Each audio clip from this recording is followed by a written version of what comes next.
Ladies and gentlemen, today I stand before you to celebrate an extraordinary force, the strong woman who rebuilds herself alone. She is not born from comfort. She is shaped by storms. She is not defined by what breaks her, but by how fiercely she rises. True strength is not born in the easy sunlit moments when everything falls into place. It is forged in the darkness, in the heavy, suffocating spaces where hope flickers and despair threatens to take root. Strength is shaped when a woman faces overwhelming loss, betrayal, rejection, or failure, and instead of surrendering, she chooses to keep standing. Comfort, while desirable, breeds familiarity, not growth. It teaches us how to stay where we are, but it rarely demands that we stretch, evolve, or transcend. Struggle, on the other hand, is the fire that tempers steel. It calls forth a deeper resilience that most don't even know they possess until they are forced to confront adversity alone. For the woman who rebuilds herself, each hardship becomes a lesson, each setback a challenge to rise higher. She does not see struggle as the end of her story. She sees it as the training ground for her transformation. Pain chisels away her illusions. Disappointment strips her of dependency on others, and hardship teaches her that survival is not enough. She was born to thrive. It is in the quiet battles, the ones nobody else sees, where she learns the true nature of her power. She recognizes that the muscles of perseverance are built only under the weight of trials.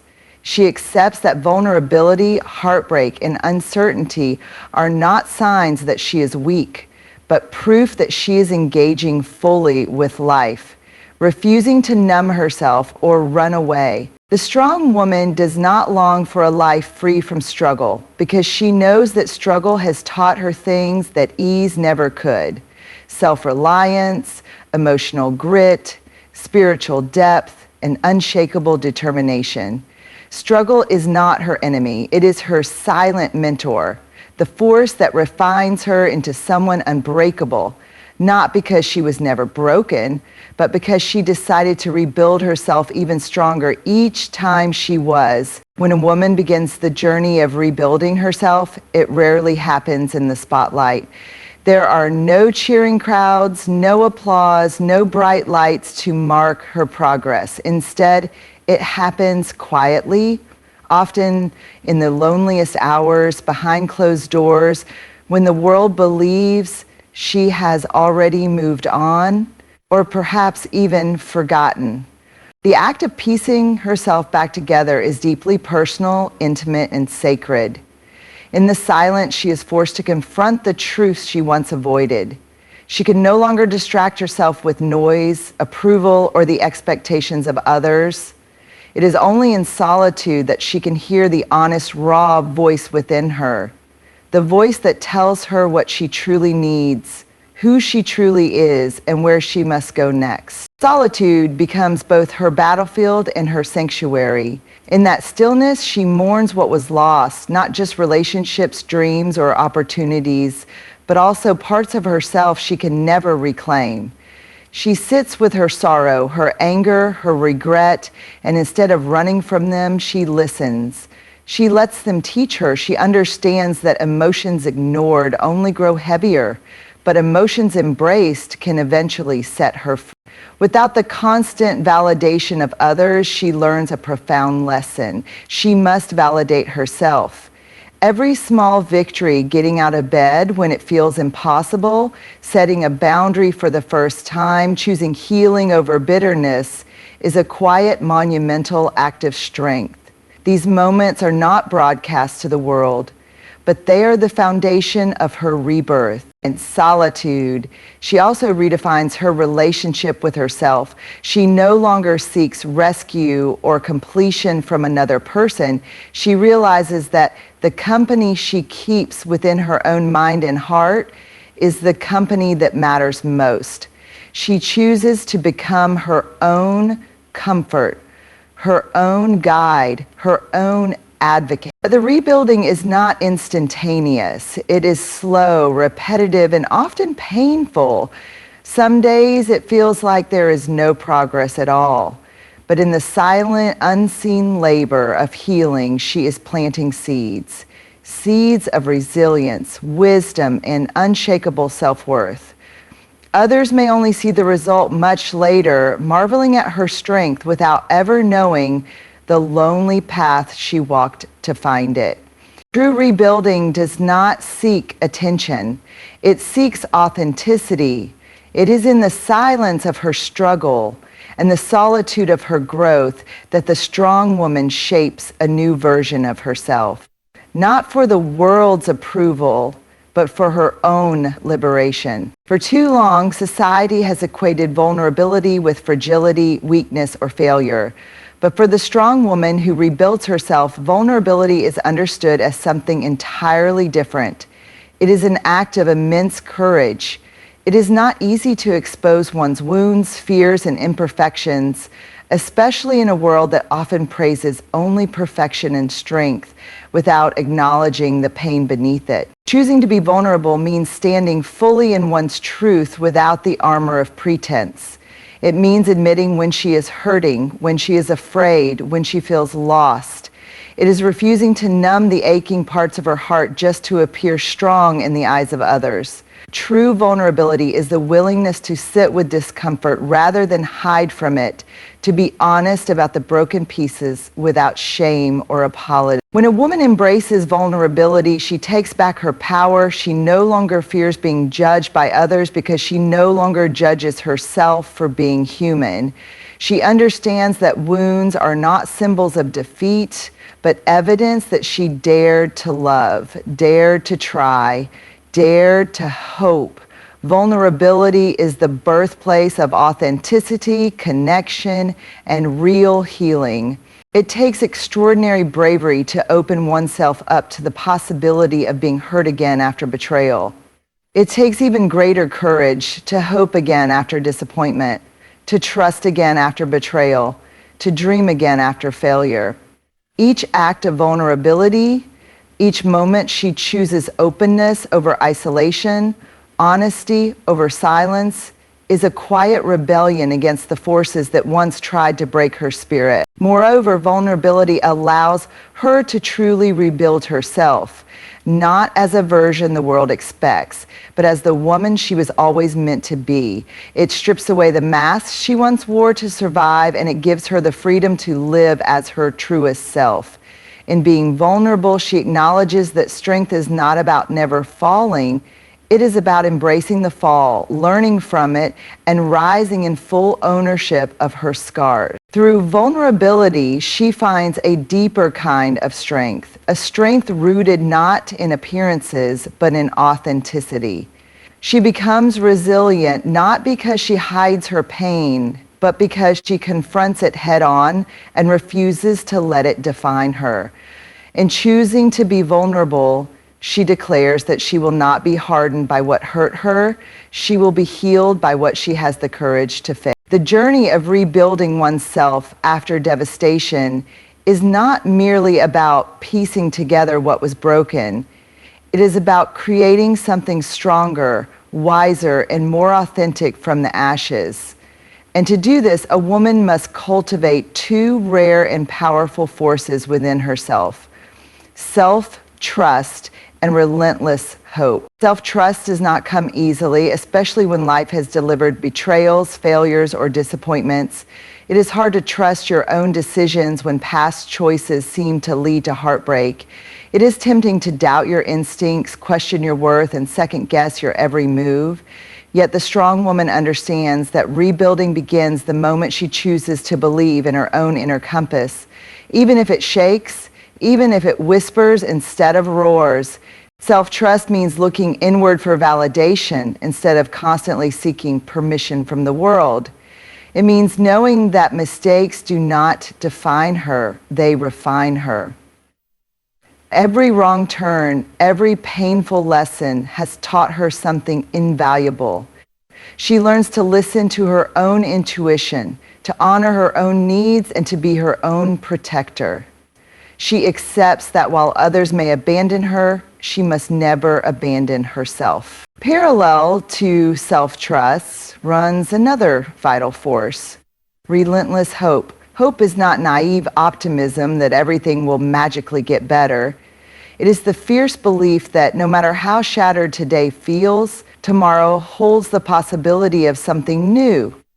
Hope is a conscious choice, a decision to believe in possibilities even when evidence suggests despair. Relentless hope fuels her through the hardest days, the days when progress feels invisible and loneliness bites hardest. It is hope that whispers to her that the pain is temporary, that healing is happening even when she cannot see it. Hope becomes her anchor when fear tries to pull her under. It reminds her that dreams are still possible, that love is still possible, that joy can still bloom in the soil of her broken past. Together, self-trust and hope form the foundation of her rebuilding. They are the invisible pillars that hold her steady when everything else falls apart. Without them, it would be easy to settle for mere survival, to build walls instead of bridges, to live in fear instead of purpose. But with them, she constructs a life that honors her worth, her dreams, and her hard-won wisdom. She becomes both the architect and the masterpiece of her own life, not by denying the wreckage she has survived, but by trusting herself to rise from it, and by daring to hope that what she is building is even more beautiful than what was lost. Loneliness is often seen as something to fear, a dark, empty space we rush to fill with noise, distractions, or the presence of others. But for the strong woman rebuilding herself, loneliness becomes a sacred crucible, a space where transformation is not only possible but inevitable. It is within this uncomfortable solitude that she discovers a powerful truth. Independence is not the absence of need, but the mastery of self-reliance. First, the loneliness feels heavy, almost unbearable. When the familiar hands she once reached for are no longer there, when the support she once counted on dissolves into silence, she is left facing herself raw, unguarded, and vulnerable. It is in these moments when there is no one else to lean on that she realizes the only consistent presence she can truly depend on is herself. Slowly, loneliness shifts. It stops being a source of pain and starts becoming a source of power. She learns how to comfort herself in the dark hours, how to celebrate her own victories, how to sit with her fears without letting them define her. She builds rituals of care, strength, and affirmation that no longer depend on the approval or attention of others. Each act of self-nurturing, however small, becomes a building block of her independence. Self-reliance does not mean isolation or bitterness. It is not about closing herself off from the world or refusing connection. Rather, it is about cultivating a deep, unwavering relationship with herself, one where her happiness, her stability, and her sense of purpose are not contingent upon anyone else. She understands that relationships are beautiful additions to life, but they are not the foundation of her existence. She is the foundation. Through this transformation, she shifts her perspective on loneliness entirely. What once felt like abandonment becomes opportunity.